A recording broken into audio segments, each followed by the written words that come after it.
please hit that subscribe button. Hey everybody, better suited to win the Stanley Cup this season. If you are new to the channel, Washington Capitals, the Boston Bruins. Locked on and he scored! And we're live.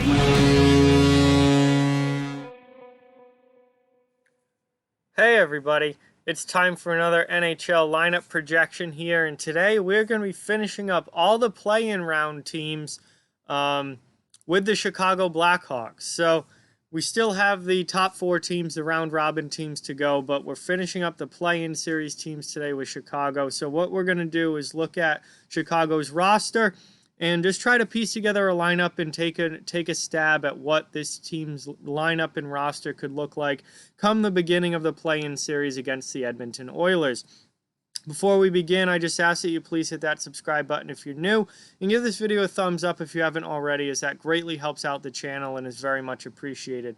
But let's switch over to the cap-friendly screen here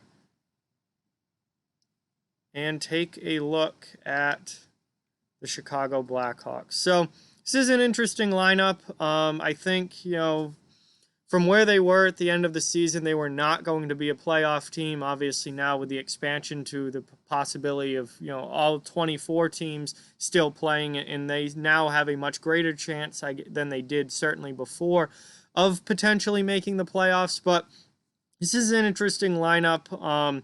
Obviously, you've still got Jonathan Toews and Patrick Kane and some big-name guys there, Duncan Keith on the back end, but then you also have some younger guys worked in, and overall, this was a team that was a pretty middle-of-the-road NHL team this year. You also have some injury questions, guys that were presumed out for the season now after having 4 months off, or even possibly 5 months off, before this gets back going again. Will some of those guys who we thought were done for the year because the season was supposed to be over in May or June could potentially have a chance to get back into the fold here in August. So let's start. Dillon, Strohm, and Patrick Kane, they've been playing together. Again, Toews and Kane do not play together very often. That's usually a shake-up move from the coaching staff when it does happen. Strohm is Patrick Kane's center. And then on the left side, there's been a few different guys there, but Alex Nylander most recently, I think, was getting time there at the end of the season. So we'll leave Nylander there for now. Again, they could start with someone else there. They could put Brandon Saad there and move him to the left. They could put DeBrincat there. They could put Kubalik there. They've got options with what they do with that top line left side. Second line, Jonathan Toews obviously in the middle, with Brandon Saad on the right side and Alex DeBrincat on the left side. Again, they could move DeBrincat up if they wanted to and play him with Strohm and Kane. That would drop Nylander down. They could put Kubalik up on there in a top six role, although I do like Kubalik and Doc together. They played well, so I think you're keeping that duo together. But again, this is a team with a lot of options. Chicago's lineup is not one of those lineups where it's very well set, like this guy plays here and this guy plays here. Like they can move guys, particularly wings, around if they need to. And Brandon Saad, again, plays right or left side. He can play either. Nylander can play left or right side. DeBrincat can play left or right side. So these guys are movable. Third line, again, like I said, I like Kubalik and Doc together. They played well this season.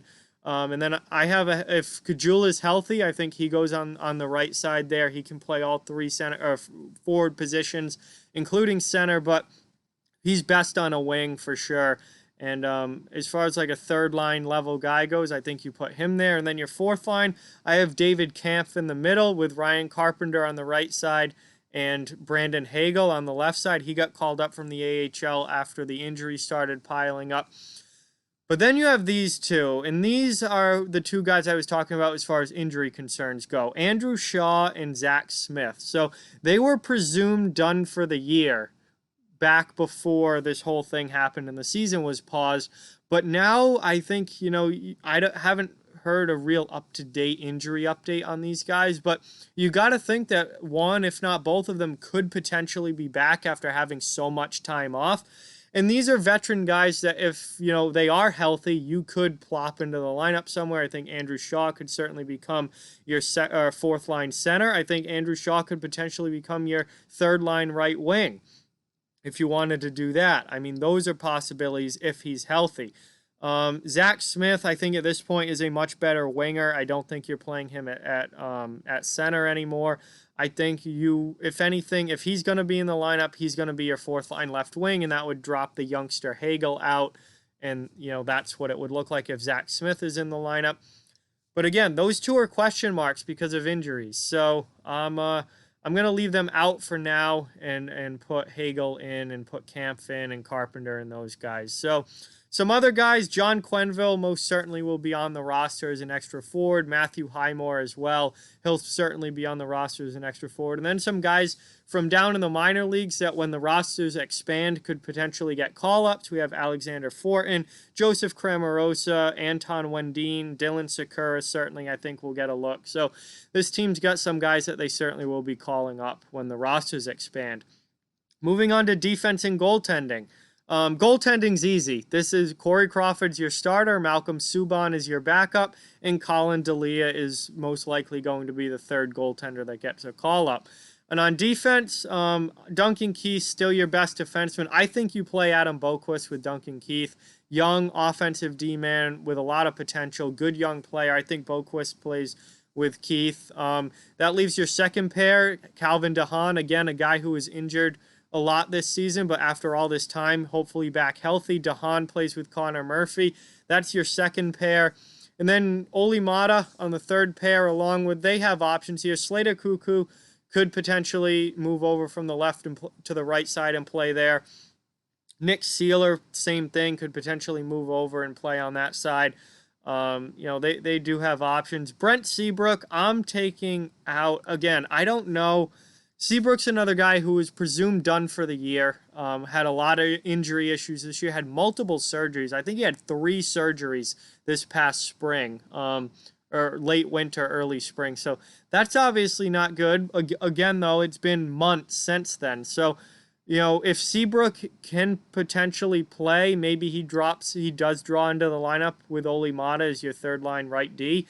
But with all those surgeries and those injuries, he's still a huge question mark health-wise, even after all this time. And for now, I'm going to keep him out of the lineup. And then some other guys who could potentially get call-ups, Lucas Carlson, Nicholas Bodwin, Dennis Gilbert had played NHL games this year, and maybe even someone like Ian McCoshen.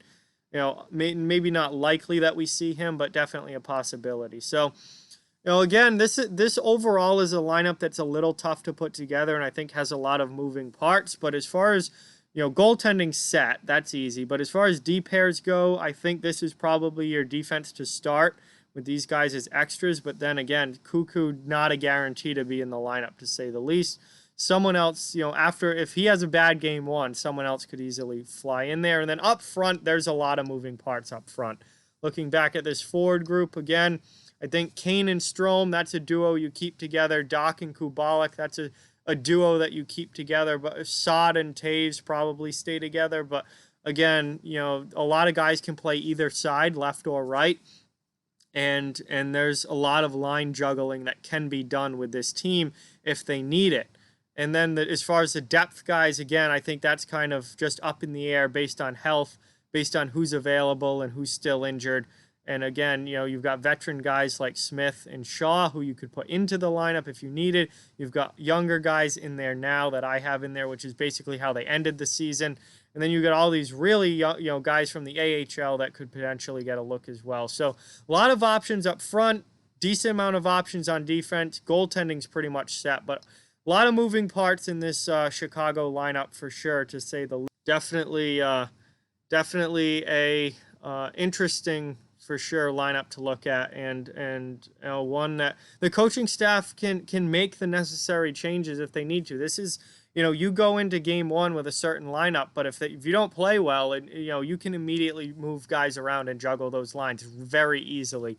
And you can even take certain guys out of the lineup and put other guys into the lineup very easily. So I think the name of the game with Chicago is just the moving parts for me. And it's tough to piece a lineup together. And it's a lineup that does change a lot. And Chicago's never been afraid to juggle the lines. So you're going to see different line combinations for sure, and D pairs with this team. But That's what I've got for the Chicago Blackhawks. Like, comment, share, subscribe, follow on social media. All those links are down in the description below. If you'd like to further support the channel, the links to our Patreon and merchandise store down in the description as well. Keep spreading the word about this channel. Let's keep this thing growing. Thank you very much for watching. Hope you enjoyed the video, and I'll talk to you guys soon.